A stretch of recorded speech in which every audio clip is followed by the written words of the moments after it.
From January 2022, zero clients to now, by the end of the year, having your first client paying you 250k spend minimum. I'll be brutally honest here. When we started the business, I was 17, Sam was 18. If we go to people and say, look, you should work with us, no one's going to buy into it. These are two people still in high school. Here we have a guest with me called Aditya, and Aditya is the 19-year-old founder of Augmenta Media. You know, you started the agency, you got the kind of like early rejections from people, and now you've gone through and you've won what is probably Scotland's most prestigious business award. Hey guys, it's Suhit. Welcome back to the channel. Before I introduce you to Aditya, bring him into the conversation, just want to give a bit of explanation about what this video is around. So I've been working with Aditya for a couple of years now, helping him build and grow his influencer marketing agency. And now Aditya has absolutely killed it with his business partner. You're going to hear all about that.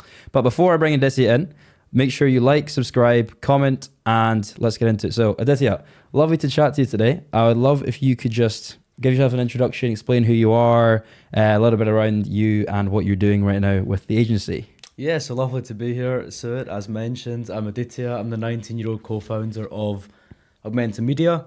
So we started in about January 2022, and our mission essentially is to work with health and wellness brands and help them run profitable influencer marketing campaigns by really partnering with the best influencers across the health and wellness space.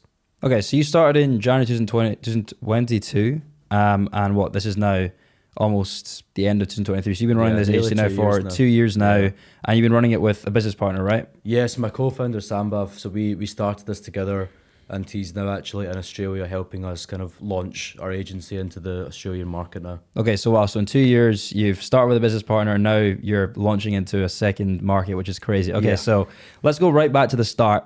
And I'd love if you could tell me sort of how you got into this whole influencer marketing space, right? Because I feel like a lot of people before this year or last year didn't really know too much about the influencer marketing ecosystem or how you did it unless you were already previously in it before. So tell me about how you discovered influencer marketing, how you got into this space, and a little bit about that come up story.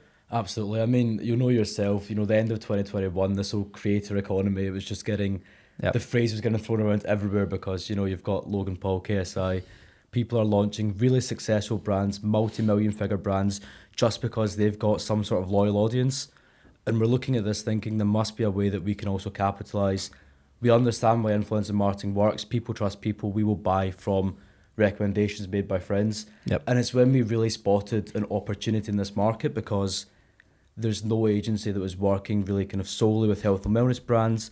Myself and Sambav, we'd been in the health and wellness space for about 10 combined years at that point. When you say you were in the health and wellness space for 10 combined years, what do you exactly mean by that? Were you working in it, or is this just an interest? So it's really personal, because we met each other in the Scotland West setup. We're both really passionate cricketers, and we had aspirations of kind of reaching the very highest level of the game. So our life really became just a dedication to recovery, nutrition, eating well, moving well, forming the right habits earlier on.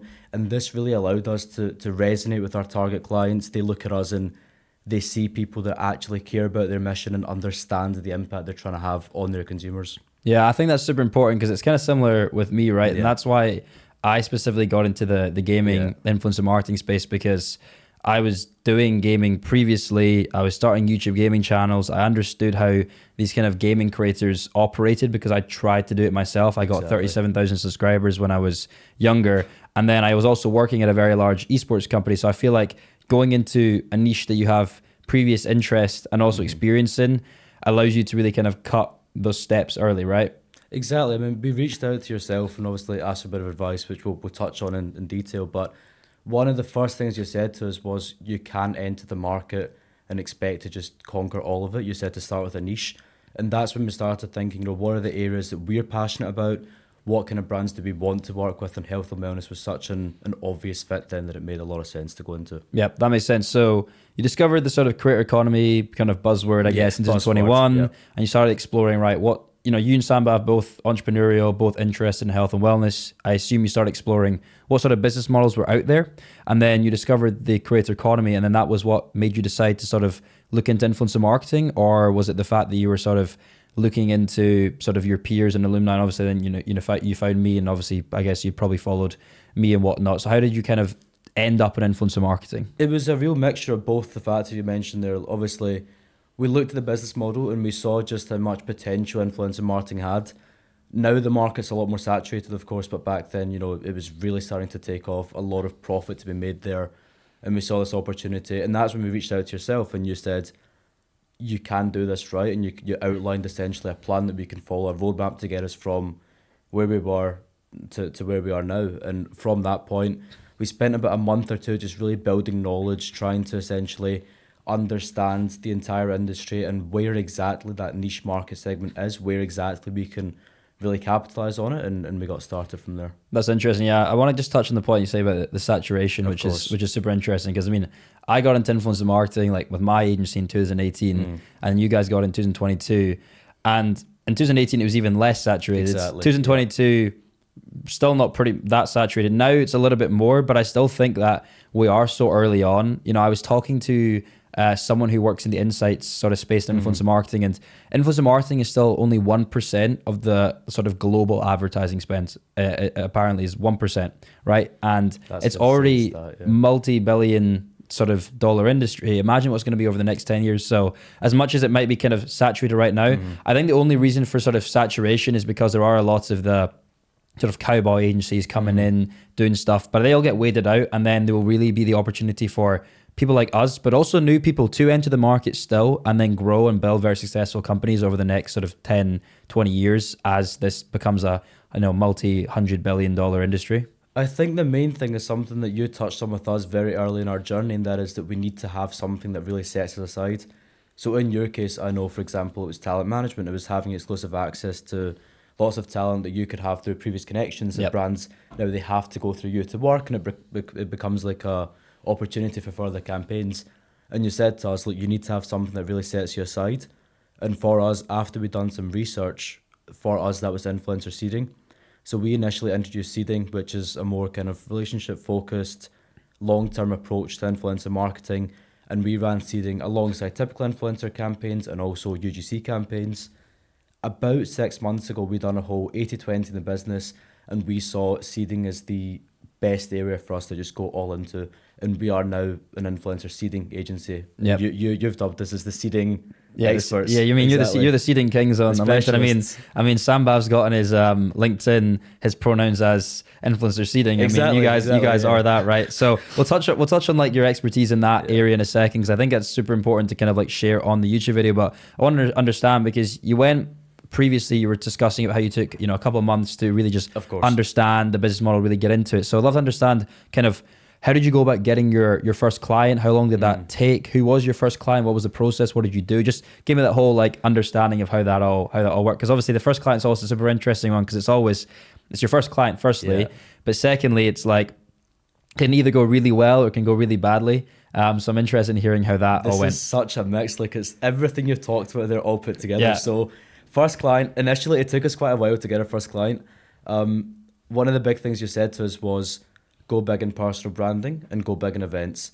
Ultimately, it was a combination of those two that led to us getting our first client, because going big in personal branding, posting content on LinkedIn about influencer marketing, we both built a presence there. And then you said to us, go to events and meet people face to face. That's where you'll really make an impression. So Sambav actually went to one of his university events, not expecting much from it, but the keynote speaker there was Anton, who's the founder of Quas Drinks. And then Sambav went and pitched to him on the spot about why he should work with us. And within 2 weeks, we essentially signed our first client and launched a seeding campaign. And here's where another piece of advice you gave us was, offer your service for free for that initial campaign, or charge a very low fee just to get that case study on board.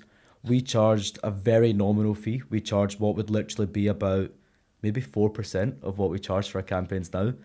But we got that case study, and it was a mix, because we started the campaign, we knew what seeding was, we knew what the concept was. We weren't entirely sure how it would play out. Yeah. So we very quickly learned that seeding is great for awareness, is great for getting a lot of content in. We smashed those objectives, but we also had a sales objective which we didn't hit, because seeding is very kind of like top of funnel, middle of funnel, and then later on it can become a bottom of funnel activation channel. But that was a learning curve for us. But we took that case study, and that's what became instrumental in us then going on to sign other clients. And really understand what seeding can bring to the influencer space. That's super interesting. 2 points I want to touch on there, which is one, the case study part. And I talk about this a lot with a lot of people, and a lot of people are like, why am I charging so little? I need to understand my value. And whilst I completely agree that, right now in probably where you guys sit and where we sit, if someone is not understanding our value and our expertise and the time that we've been in the space, I'm not going to work with them. Right? I'm not going to come down unless it's a, exception, because we have other people wanting to work with us. But when you are starting out, or you have very little credibility and you really want to make a name for yourself, you need to charge less. You need to get that case study, because one, it's going to help you learn, and two, it's going to help you prove your value. And I remember learning this from a mentor of mine back before, and it was around 2019. And he was helping me. He basically runs a very large recruitment company for science businesses. He works, flies all around the world, recruits like VP CEOs to massive companies. And I remember he was telling me when he first started his business, he was telling me that you need to basically prove the value first and ask for the money later. So when he was working, he would just do a ton of stuff. He would just go fly out, breakfast, lunch, and dinners, meet the people, give them that upfront consulting, give them all this free stuff. And then over time, now he's charging, tens of thousands, 30s, hundreds of thousands for like specific projects with these people, because he proved that value first and then asked for the money later. So I think that's super important.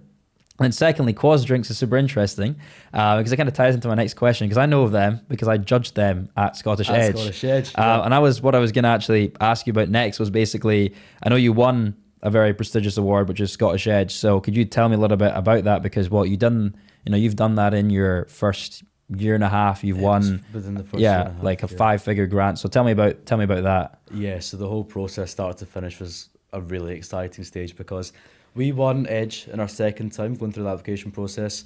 We'd done the first application process back in what was late 2022. Yep.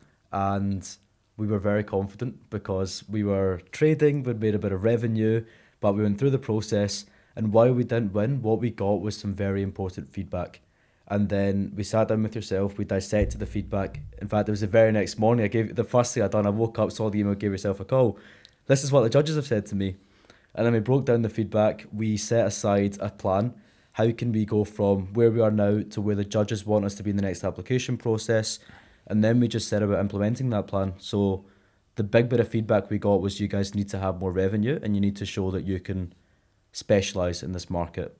That's where the 80-20 came in. It's where we became seeding experts.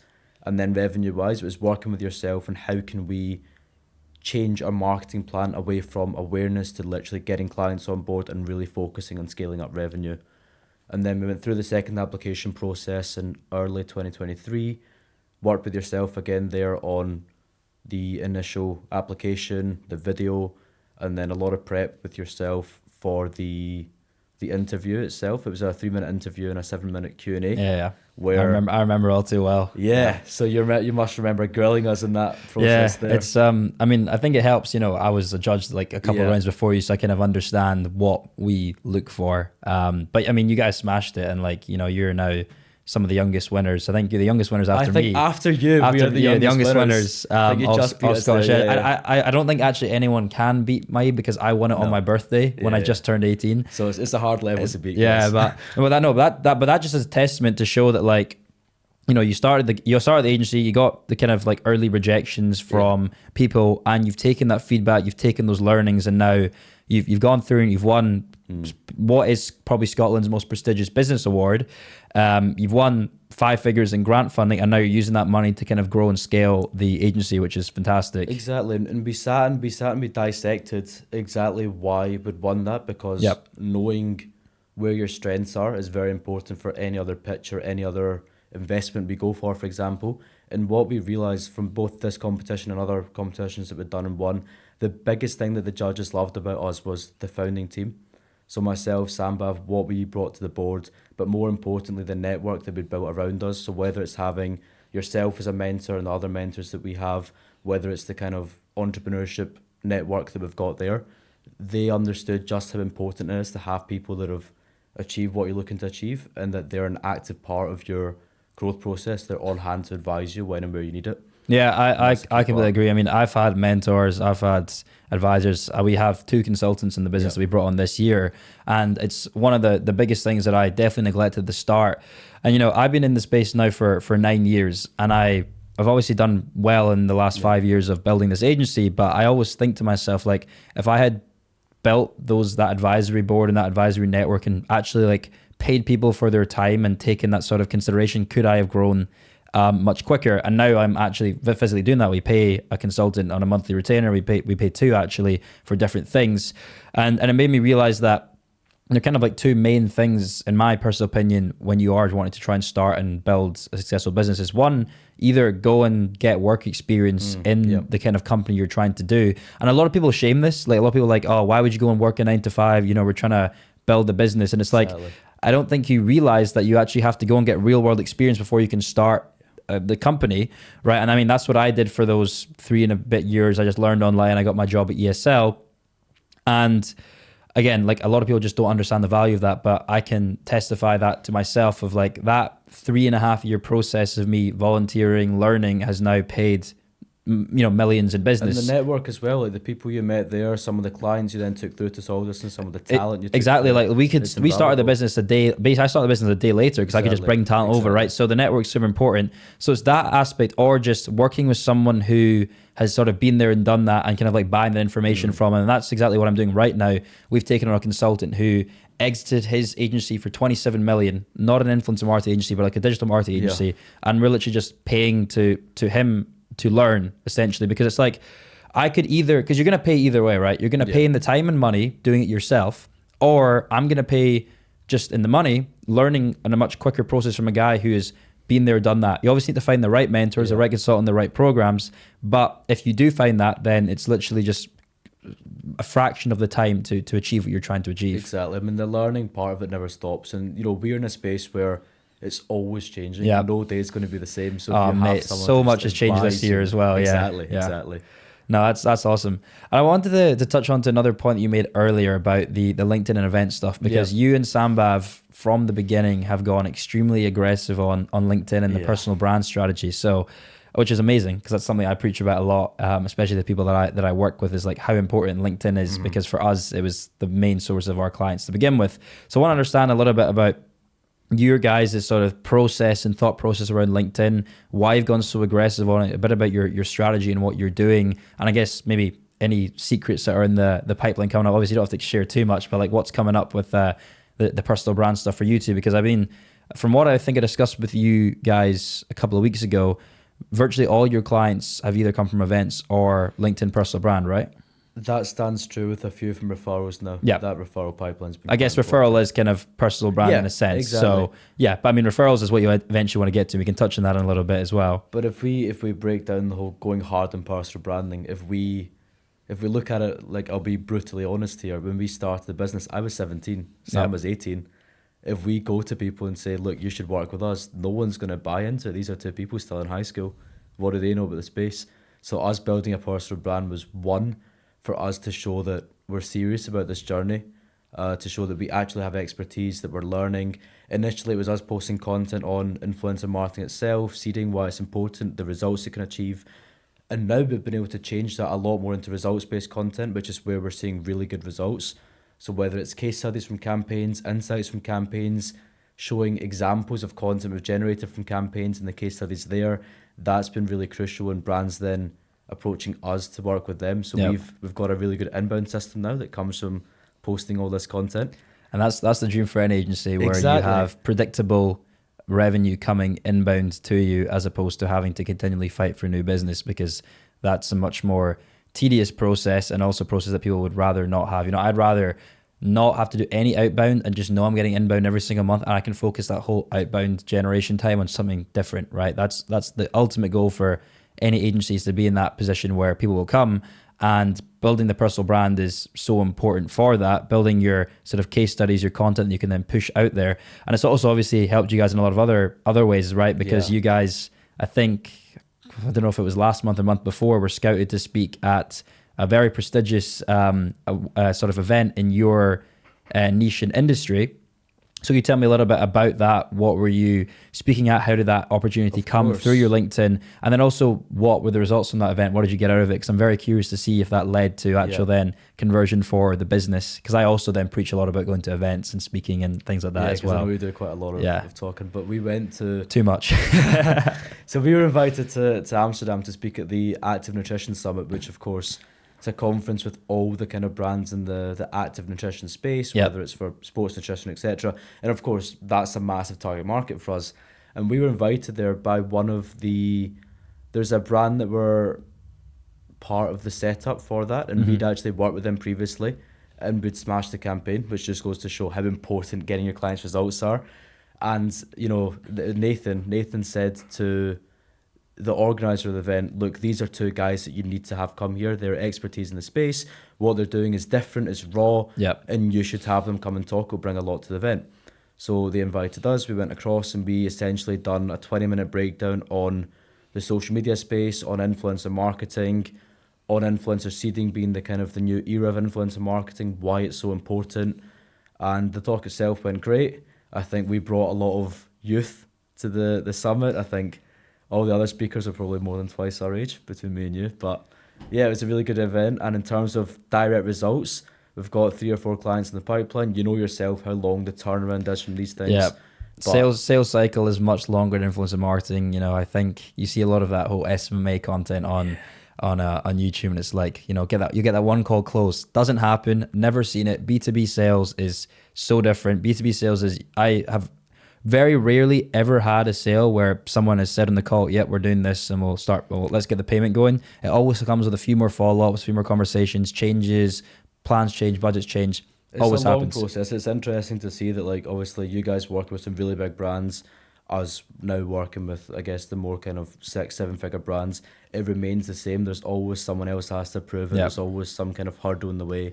But it's because we're going to, ultimately in influencer marketing, you are going to bigger brands that have more money to spend, whereas like other forms of digital marketing, you're going to like smaller boutique companies and you're going straight to the owner, right? So maybe you can get a one call close payment on the call, but trust me, I've never seen, maybe I might ask them, maybe I might ask ASUS to say, pay by Stripe 500k right now for this campaign. It doesn't happen, and like there's all these like false pretenses of that. But that's awesome. So obviously you talk to this event, you got 3 or 4 brands in the pipeline, which, you know, hopefully you guys should convert, which is a great win.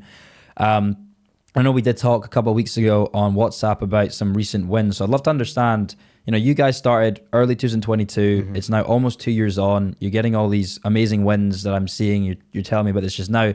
You know, where are you at now with the agency in terms of some of the numbers and some of the brands? Obviously, you know, I'm not expecting to go in deep dive, tell me your profit and loss statement here, but just like where are you at sort of like with, you know, sort of clients, numbers, and sort of what's then, you know, you're in the pipeline for the future. So the big turnaround for us was doing that 80-20 as mentioned, and just kind of like going big on influencer seeding.